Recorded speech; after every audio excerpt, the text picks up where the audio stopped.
नमस्कार and welcome to अकीसो health clinic. आज जिस टॉपिक पे ऊपर हम बात करने वाले हैं हार्मोन रिप्लेसमेंट थेरेपी, जिसको हम एचआरटी के नाम से जानते हैं। तो हम समझते हैं कि हार्मोन रिप्लेसमेंट थेरेपी क्या है और कहाँ यूज किया जाता है। तो मुख्यतः देखो, हार्मोन वर्ड जो आता है वो बहुत सारी बीमारियों में यूज किया जाता है, बट आज जिस टॉपिक पर हम बात कर रहे हैं और जिस ग्रुप की बात कर रहे हैं, हम बात कर रहे हैं ट्रांसजेंडर पॉपुलेशन में हार्मोन रिस्पॉन्स थेरेपी का क्या रोल है।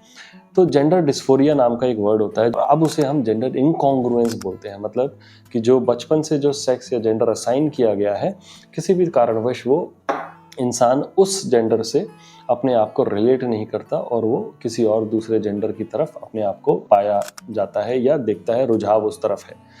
सो उस केस में क्या किया जाता है कि एक साइकेट्रिस्ट इवैल्यूएशन के बाद ये पता लगाया जाता है कि अब ये जेंडर इनकॉन्ग्रुएंस की कंडीशन है। तो जेंडर इनकॉन्ग्रुएंस जब वो कंफर्म्ड हो जाता है तो उसका नेक्स्ट स्टेप होता है कि you go for hormone replacement therapy. So hormones क्या होते हैं? हार्मोन्स यूजुअली अगर हम अपने जेंडर हार्मोन्स की बात करें तो हम बात कर रहे हैं मेल हार्मोन्स की और फीमेल हार्मोन्स की। मेल हार्मोन्स जिसे हम बोलते हैं टेस्टोस्टेरॉन और फीमेल हार्मोन्स को हम बोलते हैं ईस्ट्रोजन। तो नॉर्मली ये दोनों हार्मोन्स कुछ अमाउंट में दोनों बॉडीज में होते हैं। तो जब मेल टू फीमेल का ट्रांजिशन की जब हम बात करते हैं, जिसमें जेंडर इनकॉन्ग्रुएंस क्या है, एक मेल जेंडर अब वो फीमेल की तरह खुद को समझ रहा है, तो उस केस में, उस इनकॉन्ग्रुएंस में, मेल टू फीमेल ट्रांजिशन में हम हार्मोन थेरेपी देते हैं। उसमें क्या करते हैं, मेल टू फीमेल में जो टेस्टोस्टेरॉन का सिक्रीशन है उसे कम करना है किसी भी तरह, और हमें जो फीमेल हार्मोन है विच इज ईस्ट्रोजन उसको बढ़ाना है। तो that is a very basic concept and उसके लिए अलग अलग तरह की दवाइयाँ होती हैं, अलग अलग तरह की प्रोसीजर्स होते हैं जो हम करते हैं। फिर दूसरा जिसमें हम बोलते हैं कि अब फीमेल टू मेल ट्रांजिशन की जब बात करते हैं, तो फीमेल टू मेल ट्रांजिशन में हार्मोन रिप्लेसमेंट थेरेपी के थ्रू टेस्टोस्टेरॉन को बढ़ाने की बात की जाती है। ये जितने भी हार्मोन रिप्लेसमेंट थेरेपी है, तो उसके लिए बहुत ज़रूरी है कि कुछ इनिशियल इन्वेस्टिगेशंस कराई जाए, क्योंकि हर दवाई और हर हार्मोन अपने साथ में एक साइड इफेक्ट लेके आता है।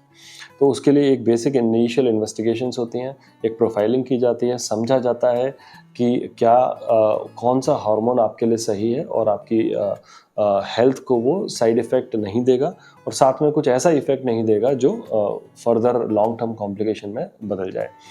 और ये लॉन्ग टर्म प्रोसीजर्स होते हैं and these are irreversible procedures. So that's why before we start somebody on HRT we make sure that the decision is correct, and to have that decision we also have a multidisciplinary committee within the Akeso Health Clinic, जो ये committee ये decide करती है कि हाँ, अब इस person को हम हार्मोन रिप्लेसमेंट थेरेपी पर डाल सकते हैं। और दूसरा एक और भी इम्पॉर्टेंट मुद्दा है कि हार्मोन रिप्लेसमेंट थेरेपी में कि ये एक टाइम की दवाई नहीं है। ये ऐसा नहीं है कि आपको फीवर हुआ या कोई बीमारी हुई, आपने 3 दिन में इलाज कर दिया। तो जब हम हार्मोन रिप्लेसमेंट थेरेपी के लिए किसी को शुरुआत करते हैं, typically it takes somewhere around 1 to 2 years of time for a person to have those required changes. तो ये बहुत समझना ज़रूरी है और time to time as per the recommendations हम उसको फॉलो करते हैं और देखते हैं कि उसमें चेंजेस कितने आए हैं।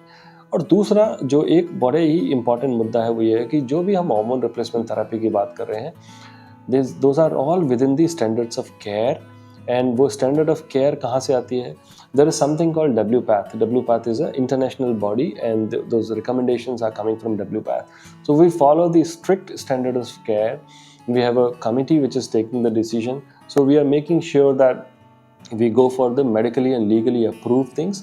And for hormone replacement therapy, you please connect with us at Akeso Health Clinic. Thank you.